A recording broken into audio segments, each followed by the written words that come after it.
kita membaca Al-Quran, waktu ziarah kubur, kita hanya mengucapkan salam, berdoa dan minta ampun kepada mereka sahaja.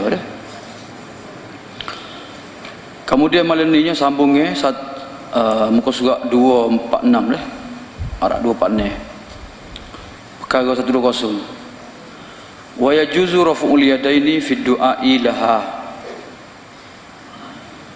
Di hadis Aisyah radhiyallahu anha qalat, dan harus mengangkat tangan ketika berdoa. Waktu kita ziarah kubur boleh angkat tangan. Karena hadis Aisyah radhiyallahu anha, katanya Aisyah, Rasulullah keluar satu malam, maka aku pun hantar Barirah untuk menjejaki ikut Nabi di belakang untuk melihat apakah ataupun ke manakah Nabi pergi. Maka katanya Barirah, fasalaka nahwa baqi'il gharqad. Maka Nabi pun lalu menuju ke Baqi' Gharqad, kubur Baqi' di Madinah. Fa waqafa fi adnal Baqi' thumma rafa'a yadayhi. Maka Nabi berhenti dengan tempat yang paling dekat dengan kubur Baqi'. Nabi pun mengangkat dua tangannya. Lepas angkat tangan doa, Nabi pun berpaling, Nabi balik rumah dia. Maka kembalilah Barirah kepadaku, katanya Aisyah. Maka Barirah beritahu kepadaku, bila pagi esok aku pun tanya Nabi semalam bagaimana mau buat kau dia malam. Maka aku kata, wahai Rasulullah, ke manakah kamu keluar semalam? Nabi kata, bu'istu ila ahli Baqi' li usalli alaihim. Aku diwahyukan supaya pergi ke kubur Baqi' dan berdoa untuk mereka. Dalam hadis ni Aisyah suruh Barirah pergi tengok ke mana Nabi pergi, apa Nabi buat. Maka Barirah melaporkan kepada Aisyah bahawasanya Nabi pergi ziarah kubur Baqi' dan Nabi angkat tangan dia waktu berdoa. Jadi hadis ni menunjukkan bahawasanya boleh waktu kita ziarah kubur boleh angkat tangan berdoa lah. Hadis dikeluarkan oleh Imam Ahmad, dan hadis juga terdapat dalam kitab Muwatta Imam Malik. Daripada Imam Malik juga diriwayatkan oleh An-Nasa'i seumpamanya. Tapi dari riwayat Nasa'i tak ada menyebut berkenaan dengan angkat dua tangan.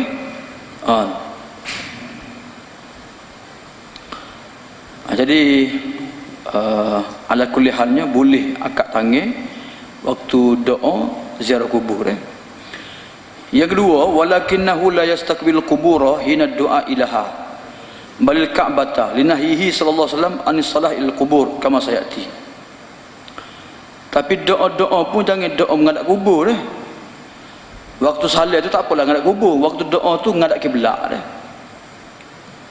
Sebab doa ni merupakan sebahagian daripada solat Sebagaimana solat dilarang daripada kita menghadap ke arah lain kecuali kiblat, maka begitu juga berdoa ni kita disuruh supaya menghadap ke arah kiblat.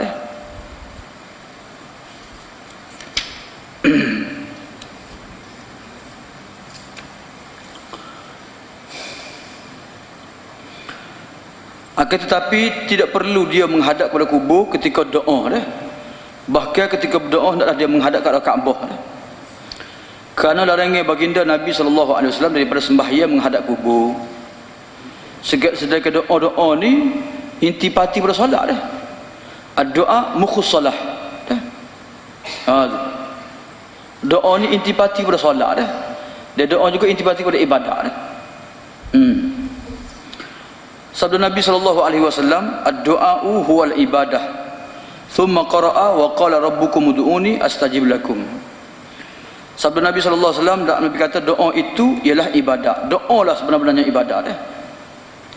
Kemudian Nabi baca ayat surah Ghafir ayat 60, wa qala rabbukum ud'uni, dan Tuhan kamu berfirman, berdoalah kamu padaku, aku akan mustajabkan, aku akan makbulkan doa kamu. Jadi doa ni oleh kerana dia intipati kepada ibadat, dan ibadat ni tak boleh kita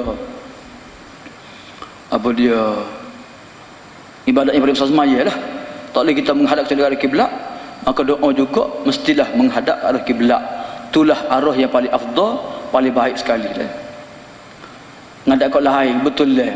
Boleh juga dah sah doa tu. Kalau semaya tak sah tak arah kiblat. Dah. Kecuali orang yang bermusafir tak tahu arah kiblat ataupun semaya kenderaan atau dia kecuali lah. Tapi doa ni afdalnya bahkan dituntutnya kita menghadap ke arah kiblat eh. Hadis ni dikeluarkan oleh Ibnu Mubarak dalam kitab dia Az-Zuhdi, Al-Bukhari dalam kitab Adabul Mufrad, Abu Daud dengan Syarah Al-Aun, At-Tirmizi, Ibnu Majah, Ibnu Hibban dan ramai lagi lah. Jadi hadis ni sahih sanad dia dah. Disetujui oleh Imam Zahabi dah. Okey, tengok seterusnya dah. Di sana ada riwayat lain lah. Di sana ada riwayat lain yang diriwayatkan daripada Anas bin Malik dah. Saat ni riwayat daripada dia saat ni. Ada riwayat dari Anas bin Malik secara marfu'nya dengan lafaz ad-du'a'u mukhul ibadah dah. Doa itu intipati atau otak pada ibadat dah. Tapi hadis ni mengikut riwayat Anas ni, hadis ni hadis dhaif dah. Sebagaimana yang dikomen oleh Imam Tirmizi lah. Kerana terdapat seorang perawi nama dia Ibnu Lahiyah dah. Atau Luhai'ah dah. Dia ni seorang yang dhaif kerana buruk hafalannya dah. Tapi kalau dia riwayat daripada 4 orang Abdullah, hadis dia boleh pakai. Tapi kalau riwayat orang lain, maka hadis dia dhaif dah. Tapi hadis ni walaupun dhaif, dia sama dengan hadis sahih tadilah. Ad-du'a huwal ibadah dah. Cuma bezanya ad-du'a mukhul ibadah dengan ad-du'a huwal ibadah. Tu beza dia lah. Jadi dari segi maknanya betul sahih dah. Dari segi sanadnya dhaif dah. Okey, dalam hadis tadi ad-du'a huwal ibadah dah. Doa lah sebenar-benarnya ibadat dah.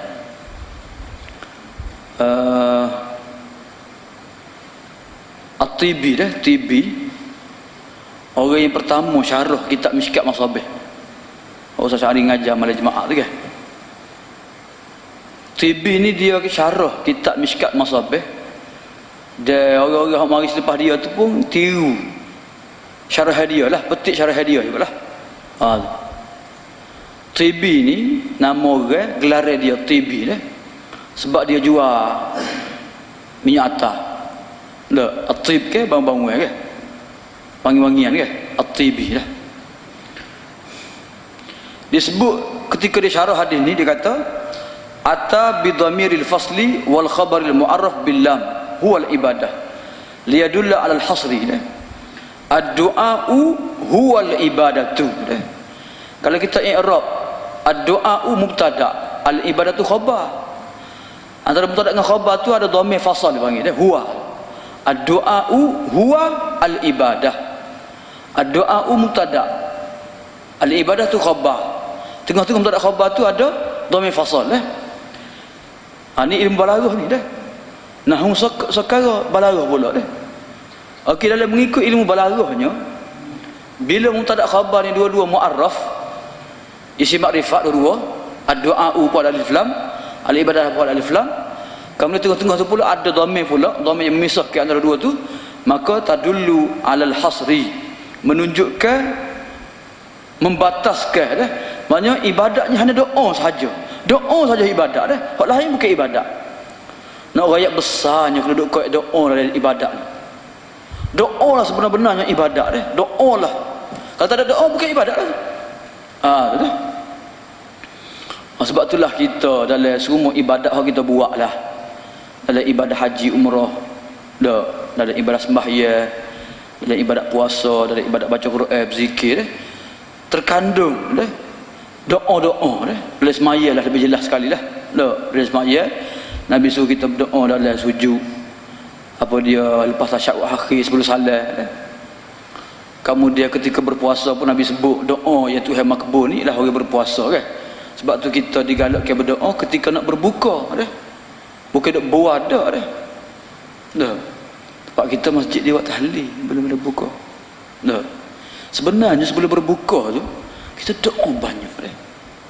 Itulah kemuncak kita paling tu sekali lah. Jadi waktu 15 minit 10 minit sebelum berbuka tu kita doa, pakat-pakat doa belaka dah. Kena. Begitu ibadah haji umrah dah. Ke Nabi ajar bila pusingnya atau antara ruku Yamani dengan Hajar Aswad ke doa Rabbana atina fid dunya hasanah dah. Kalau kita tawaf tu doa mana-mana pun dah. Sebelum kita nak sa'i tu pun kita doa dulu dah. Ngadap Kaabah kita doa barulah kita mula ke sa'i dah. Waktu haji di Padang Arafah dah. Waktu tawaf tu di mana? Multazam dah. Jadi kita disuruh supaya banyak-banyak ke berdoa dah. Jadi dalam puasa pun banyak doa, dalam sembahyang pun banyak doa, dalam ibadah haji umrah pun banyak doa dah. Bahkan bila kita buat kebaikan kita disuruh supaya berdoa dah. Nabi Ibrahim waktu bina masjid, Nabi Ibrahim doa dah.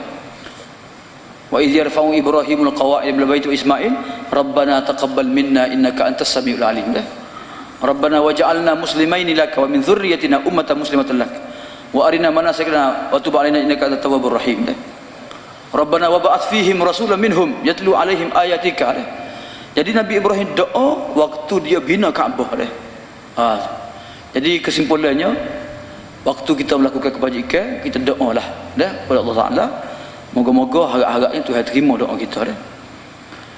Jadi Tibi kata hadis ni nak menunjukkan besarnya doa dah. Seperti hadis Nabi sebut ad-du'a abda al-hajju Arafah. Al-hajju Arafah. Haji ni ialah Arafah lah. Maksudnya rukun yang paling besar ketika ibadah haji ni ialah wukuf di Arafah. Kalau orang terluput wukuf di Arafah, maka terluputlah daripada melakukan ibadah haji. Maka macam hadis ni doa hul ibadah dah. Al-hajju Arafah dah. Nah ya al-ruknul a'zam lil hajj huwa al-Arafah. Rukun yang paling besar ketika buat haji ialah wukuf di Arafah.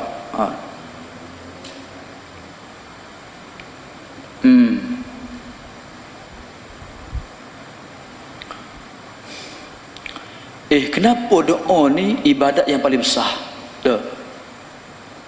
Kenapa doa ibadat yang paling besar? Kata dia kerana lidilalatihi ala anna fa'ilahu yukbil biwajhi ila Allah. Kerana doa tu menunjukkan orang yang melakukannya betul-betul menghadapkan dengan muka, dengan dada, dengan anggota dia, dengan hati dia kepada Allah Subhanahu Wa Taala.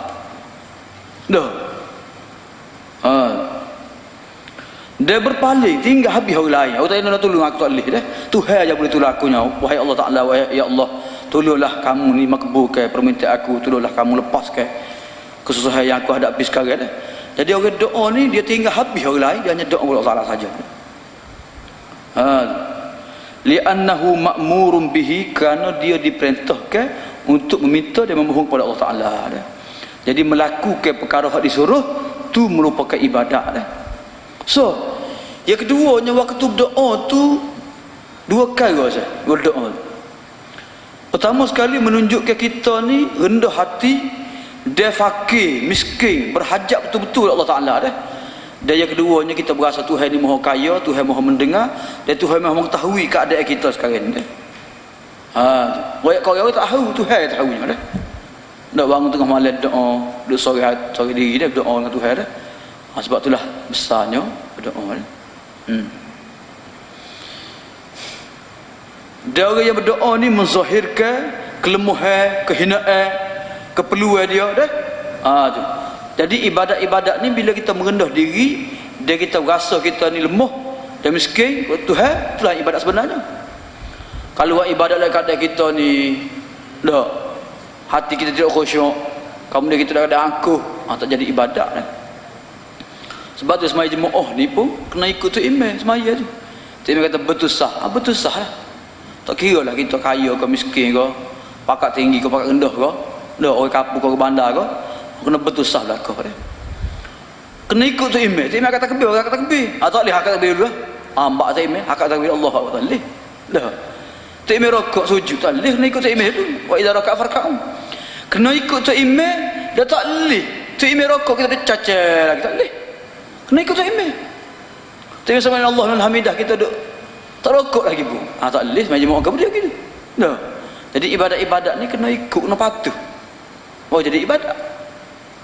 Dah. Jadi sebab itulah doa ni merupakan ibadat yang paling besar. Itu sekarang lah Kemudian Albani wak mari pula kata-kata Al-Munawi dah. Zakarahu Al-Munawi fil Faid dah.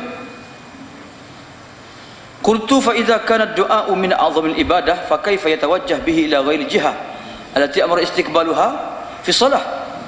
Walidzalika kana muqarrar inda ulama al-muhaqqiqin annahu la yustaqbal ad-du'a illa ma yustaqbalu bis shalah. Maka komentar akunya, oleh kerana doa ni sebesar-besar ibadat, maka bagaimanakah kita hadap ke dengan doa saat ni kepada arah yang lain selain pada arah yang diperintahkan ketika solat. Kalau ketika solat tu suruh kita ngadap ke arah kiblat, itulah arah yang paling mulia, maka doa juga arah kiblat lah. Dah. Sebenarnya Al-Bani nak sebut ada orang ni waktu doa dia ngadap ke kubur saja. Dia kata di Kota Baru ni siapa dia? Kubur dia mulia sekali. Kubur untuk kenali lah. Ke mana kubur kenali? Ni kat ni. Dah. Dia pun nak kat ni. Walaupun berakik kiblat pun. Ada orang tu dia lebih suka, dia lebih rasa doa dia dimakbulkan, dia dengan dia menghadap ke arah kubur. Sebab ada dekat tu jauh dah. Kalau suruh doa dia makbul cepat, dia doa pergi kubur, doa kat kubur. Kalau daripada jauh dia ngadap ke kubur, tak nak kiblat lah. Jadi nak royaknya, kalau nak ngadap ke arah ni, maka ngadaplah ke arah kiblat. Hak itulah lebih baik sekali dah. Sebagaimana Tuhan perintahkan kita menghadap kiblat ketika sembahyang dah.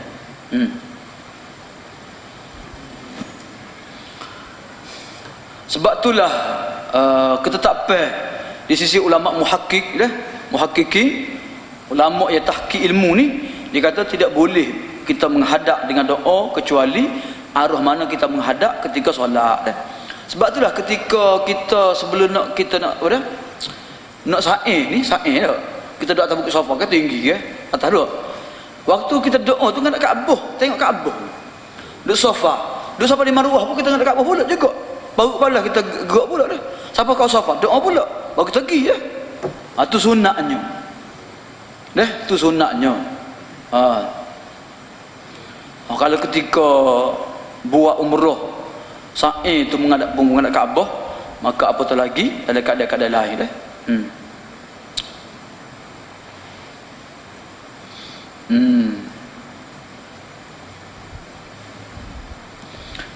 Katanya Syekhul Islam Ibn Taymiyah dalam kitab dia Iqtida'us Siratul Mustaqim fi mukhalafati ashabil jahim dah.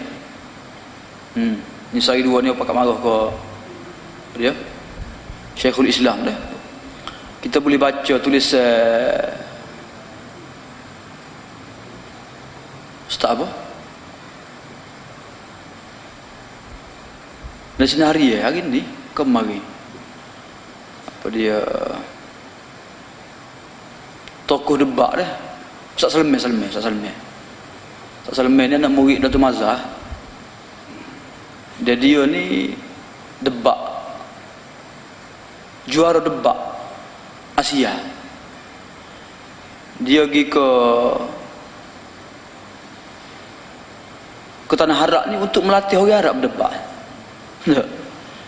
Jadi bila Al-Ghari tulis dalam Metro kan, berkenaan dengan Syekh Ibn Taymiyah, jadi hari ni dia mari tulis jawab balik lah. Apa dia tuduh Al-Ghari terhadap Ibn Taymiyah, dia jawab balik lah. Jadi sebenarnya Ibn Taymiyah ni orang hok mahir dari ilmu falsafah, ilmu akidah, paham semua sekali ni dah. Izm agama-agama ni dah. Jadi sebenarnya orang hok komen dia tak faham apa dia Ibn Taymiyah sebut tu. Dah. Dituduh Ibn Taymiyah ni mujassimah lah, berapa lah. Jadi Syekhul Islam Ibn Taymiyah sebut berkenaan dengan menghadap kiblat ketika berdoa ni.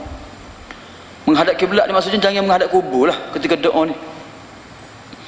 Wa hadha aslul mustamirun annahu la yustahabbu lid-da'i ay yastakbila illa ma yustahabbu an yusalliya ilaihi. Ala tara anna rajula lamma nuhiya an salah ila jihatil masyriq wa ghairiha fa innahu yunha an yataharra istiqbalaha waqta ad-du'a.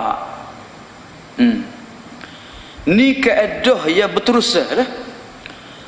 Iaitu tidak digalakkan bagi orang yang berdoa menghadap ketika berdoa kecuali arah yang disunatkan dia digalakkan dia menghadap ketika solat dah. Ketika solat ni bukan digalakkan, diwajibkan lah. Tidakkah kamu melihat seorang lelaki dilarang menghadap ke arah timur, dia arah-arah yang lain, maka dia juga dilarang menghadap ke arah lain ketika doa. Boleh hadap belakang tapi baru hadap kat tu apa? Kalau cari arah paling baik, arah kiblat balik sekali. Jadi dia ada arah sama-sama, tak kena lah. Kalau nak tutu ke arah tu sama, maka kiblat lah yang paling baik sekali.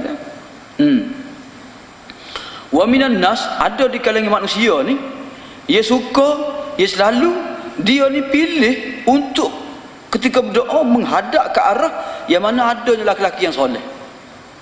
Ada kubur tok wali ke, kubur tok syekh mana ke, dia akan menghadap ke arah kubur tu. Sebab apa? Sebab doa lebih cepat dimakbulkan, diangkat oleh Allah Taala dah. Tak kena lah. Jadi doa ni sepatutnya kat arah kiblat lah. Jadi ni kesesatan yang nyata dan keburukan yang jelas dah.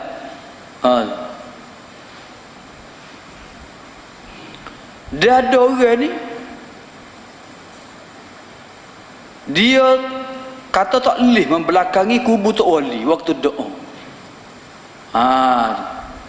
Membelakangi kiblat tak apa, membelakangi kubur tok wali tak boleh. Tak boleh kena ngadap kubur tok wali, nak kena doa dah. Membelakangi kiblat tak apa lagi dah. Ni tak kena lah.